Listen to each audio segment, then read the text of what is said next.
Está no ar o programa Voz da CIADEP, Convenção das Igrejas Evangélicas Assembleia de Deus do Estado do Paraná. Presidente, Pastor Percy Fontoura.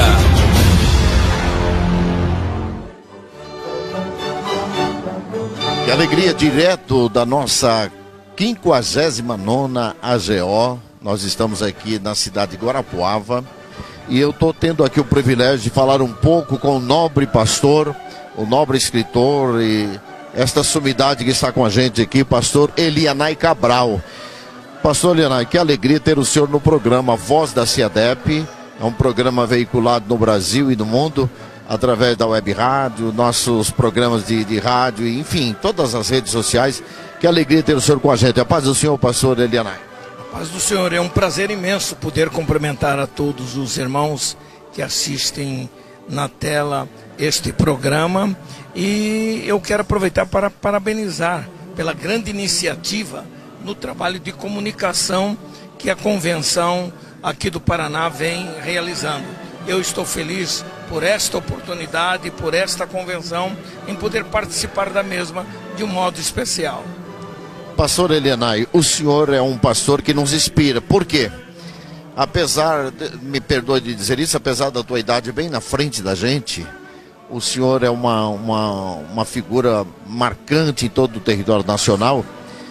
E o senhor é um homem preocupado, e isso me alegra. Eu tenho escrevido sobre isso e isso às vezes me perturba.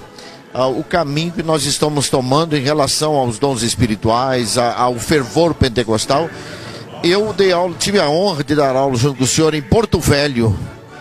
E tive a honra também em Minas Gerais, nós estivemos dando uma aula junto. E eu vi essa mesma atenuante, essa mesma linha do senhor preocupado com a vida espiritual da igreja. Eu diria que essa tua aula aqui, que o senhor deu para nós aqui em 2 períodos, né? Isso, se fosse replicado de forma exaustiva pelas igrejas brasileiras fora, daria um resultado fantástico. Eu acredito que homens da sua estirpe, do seu conhecimento, deveria ter pelo menos uns 20 com essa guerra, né? Fazendo isso nas grandes escolas bíblicas. Na verdade, a grande preocupação hoje, dentro da Convenção Geral das Assembleias de Deus no Brasil, é a preservação dos nossos valores, e principalmente valores doutrinários e teológicos. Daí porque eu me envolver de um modo todo especial nesse trabalho de preservação. Preservar não significa tornar a nossa luta pela ortodoxia teológica alguma coisa que venha nos impedir de crescer, de ter uma dinâmica mais vibrante do mundo que nós vivemos. Em outras palavras, o que eu quero dizer é o seguinte: não precisamos ser retrógrados para sermos fiéis à teologia que abraçamos. Então, essa é a missão que nós temos hoje: preservar a Assembleia de Deus com a linha teológica que ela abraçou. Com o mesmo fervor espiritual e pentecostal. E principalmente isto, porque quando preservamos a nossa teologia pentecostal, estamos preservando exatamente todos aqueles sinais que marcam o pentecostalismo. Batismo com o Espírito Santo, com a evidência do falar em línguas, a atualidade dos dons espirituais, a crença na cura divina e tantas outras manifestações espirituais. Deixa eu jogar uma pá de cal nessa nossa conversa aqui, pastor, para ferver um pouco. Eu até não sei se eu não vou te constranger, mas vou fazer essa pergunta. O senhor não é obrigado a responder. Eu tenho observado que ao longo dos anos, eu sou de berço cristão, então eu me lembro do tempo que chegava na igreja, fosse igreja pequena ou grande, multidões, todo mundo dobrava o joelho para orar. Hoje a gente chega nas grandes catedrais, às vezes se encontra 80, 100 pastores sentados nos púlpitos, todos conversando e não ora. Quando o senhor propõe essa ideia de permanecer o avivamento, estar sempre ativamente avivado, como é que vai fazer se uma grande maioria dos pastores perderam o hábito de orar? Qual a palavra do senhor? Recentemente eu entrevistei um pregador famoso do Brasil e ele deu uma palavra sobre isso. Achei interessantíssima a forma que ele conduziu o assunto. O que o senhor diria do seu nível cultural, teológico, um escritor de quantos livros já hoje? O que? Tenho 14 livros e 28 lições. Está trabalhando numa Bíblia ainda? Estou trabalhando numa Bíblia de estudo, uma Bíblia teológica e exegética. Eu estou fazendo essa pergunta para ele porque o pastor Elianai, ele substituiu um dos ícones do Brasil e do mundo, que foi o pastor Antônio Gilberto, um cientista, um tradutor, um homem fantástico. O pastor Antônio Gilberto faleceu e ele assumiu o lugar do pastor Antônio Gilberto na Casa Publicadora. Então, me sentindo a vontade de fazer essa pergunta, até porque ele é um consultor teológico. Se não fosse isso, eu não faria essa pergunta. Qual é o seu conselho para essa situação que estamos vivendo hoje em relação à oração, do ponto de vista, principalmente do ministério? O Brasil é um país em desenvolvimento tecnológico, muito voltado para a informática, e, na verdade, muito atraído. É o grande glamour hoje do brasileiro, é ter um telefone, um iPhone, é ter um computador. E, naturalmente, essa tecnologia... Isso é glamour? É glamour para mim. Porque a pessoa deixa de ter qualquer outra coisa para ter um telefone sem fio, para ter um iPhone, uma coisa semelhante. Mas o que eu quero dizer com isso é o seguinte: estas novidades do século atual e dos tempos modernos fez com que a igreja também relaxasse com alguns valores. Entre eles, a oração. Porque no tempo que não tínhamos uma televisão fácil, era muito difícil. Eu sou criado na Assembleia de Deus, eu sou filho de pioneiro da Assembleia de Deus. Então, a atração maior do crente era estar na igreja. Então, naturalmente, os líderes exploravam essa boa vontade do povo para quê? Para orar, para buscar oração de fato. As vigílias de oração naquele tempo era noite inteira mesmo. Noite inteira orando. E eu acredito nesses valores. Eu acredito no resgate desses valores. Eu acredito que os nossos líderes precisam ser sacudidos na sua estrutura pessoal e espiritual para se animarem a levarem para a igreja esse mesmo espírito, essa mesma vontade de fazer a igreja. Quer fazer a igreja crescer? Só tem um jeito. A igreja cresce quando ela é alimentada com a palavra de Deus.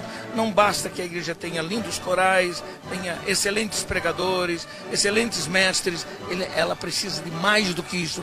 Ela precisa de pessoas comprometidas com a comunhão, com a intimidade com o Senhor Jesus Cristo, para resgatar o nosso fervor espiritual autêntico e verdadeiro. Pastor Elianai, eu vejo uma situação como essa, eu sei que o ensino é libertador, acredito nisso, luto por isso, mas às vezes eu vacilo no pensamento. Parece que isso só pode acontecer por um ato de milagre de Deus, porque a gente percebe que em todos os lugares, quanto maiores são as igrejas, menos são os momentos de oração. Então, é claro que eu acredito no milagre, mas acredito também nesse ressuscitar do ensino, porque o ensino é libertador, ele é curador e libertador. Então, eu creio, como o senhor está dizendo também, luto por isso, mas nós precisamos ter muito mais gente lutando por isso, né? A chave mestra da igreja primitiva era exatamente isso aí. A igreja não só evangelizava, a igreja discipulava, ensinava. Então o ensino sempre esteve presente na vida da igreja. Uma igreja, para estar bem fortalecida na fé, precisa ser alimentada com o ensino sadio da palavra de Deus. Bem, a gente sabe que o que levou a igreja a esfriar é a chegada do marxismo cultural.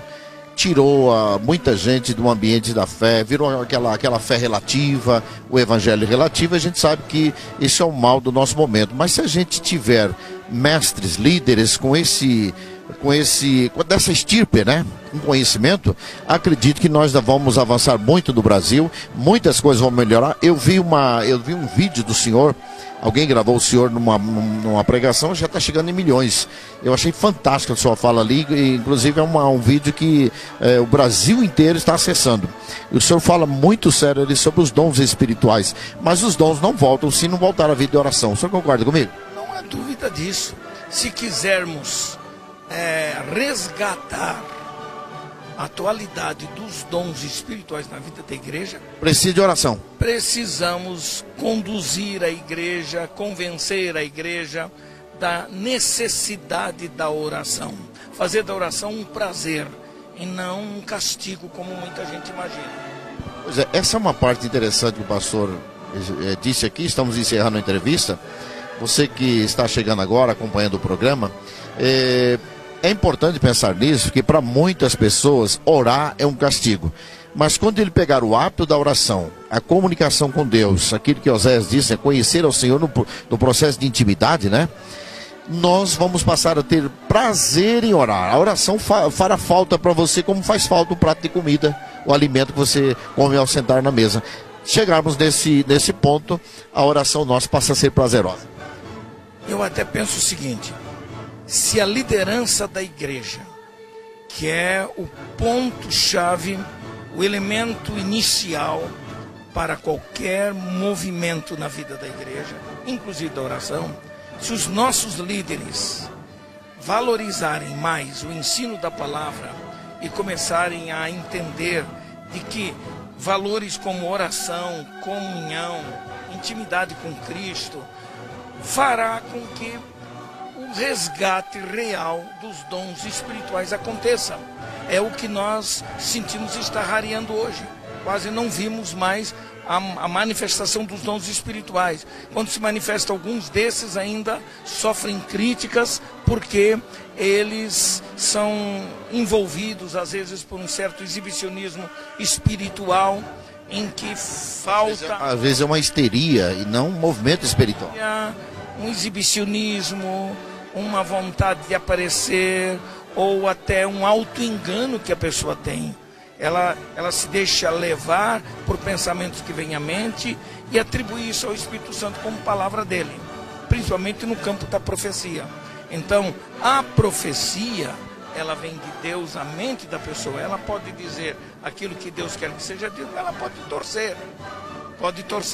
Ou então a pessoa pode equivocar-se quanto a esse julgamento da voz de Deus trazendo a mensagem para a sua mente com os próprios pensamentos, as próprias ideias, as próprias preocupações que quer levar para a igreja.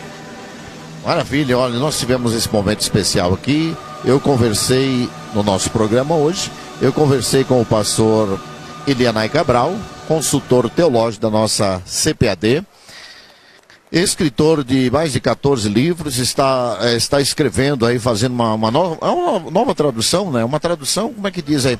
Como seria esse trabalho da Bíblia aí? Na verdade, eu fui convidado para fazer uma Bíblia de estudo, mas uma Bíblia teológica e exegética, ou seja, seria a primeira Bíblia nessa temática feita por um brasileiro. Porque normalmente as Bíblias de estudos que nós temos, elas são temáticas, elas são devocionais, ou elas têm uma porção de colaboradores participando da mesma. No meu caso, eu até propus ter mais alguns amigos para participarem, mas a própria CPAD, a SBB, disse: nós queremos uma Bíblia com uma identidade teológica de um autor pentecostal. Preferivelmente. Daí porque, então, eu aceitei o desafio, que é um desafio enorme, é uma responsabilidade enorme que eu tenho na minha vida. Não é uma questão de vaidade, nem de presunção, mas uma oportunidade que Deus está me dando de ser bênção e deixar um legado. Quantos anos vai levar isso? Eu já estou trabalhando nela, mas eu creio que dentro de 2 anos e meio nós estaremos lançando esta Bíblia para o Brasil inteiro. Olha que informações maravilhosas. Pastor Elianai, muito obrigado. A sua presença nas nossas convenções, agora será um convencional da CIADEP. A sua presença com a gente, no meio dessa multidão de pastores aqui do Paraná, nos alegra muito. Eu me inspiro muito no senhor é um exemplo para mim, onde eu tenho dado aula, tido o privilégio de dar aula junto com o senhor, eu me senti muito honrado. Então o senhor inspira jovem, que eu ainda considero um jovem, ainda perto da diferença de idade que nós temos. O senhor nos inspira e eu quero deixar aqui de coração gratidão a Deus. em nome de todos os convencionais do Paraná, em nome da nossa mesa diretora, em especial o nosso presidente, pastor Percy Fontoura, que nos dá a honra de trabalhar com ele. Eu quero de coração agradecer essa presença maravilhosa. As suas considerações finais para os nossos queridos ouvintes e os que assistem também. Deus abençoe grandemente. A alegria de estar aqui com o pastor Gessé, porque nós tivemos o privilégio de estar juntos, como ele falou aqui. E eu pude admirar o pastor Gessé pela coragem, pela ousadia e pela capacidade intelectual e teológica que ele tem para fazer os seus próprios livros. E eu disse, esse é o tipo do obreiro que cresce e que vale a pena a gente estar perto dele para crescer junto e fazer a obra de Deus por esse Brasil afora. Seria muita presunção da minha parte achar que o senhor vai crescer junto comigo. Veja, pastor, eu sou muito feliz porque, já vou aproveitar um momento aqui, eu solicitei a ele se ele poderia fazer o prefácio do meu próximo livro, é o 8º livro meu, sobre o tema marxismo cultural, os desafios da igreja e da família brasileira. E ele disse que vai me ajudar, ele disse que vai fazer o prefácio. Eu espero que ele lê o original e faça as correções que eu precisar de entrar na linha, porque ele é um mestre. E vai ser uma honra ter o meu livro, o meu próximo livro, prefaciado pelo pastor Elianai Cabral. Você já pensou que alegria? Muito obrigado, pastor. Amém. O irmão já tem essa lide pela literatura entranhada no seu sangue e na sua cabeça. Então eu acho que o irmão tem tudo para ser uma bênção para o Brasil através do seu trabalho, também através dos seus escritos, dos seus livros, dos seus artigos, dos seus trabalhos. Parabéns, Deus o abençoe. Maravilha, ficamos por aqui com o excelentíssimo pastor Elianai Cabral. E você continua aí na sintonia do programa Voz da Igreja Assembleia de Deus do Estado do Paraná, ou seja, Voz da CIADEP. Deus te abençoe.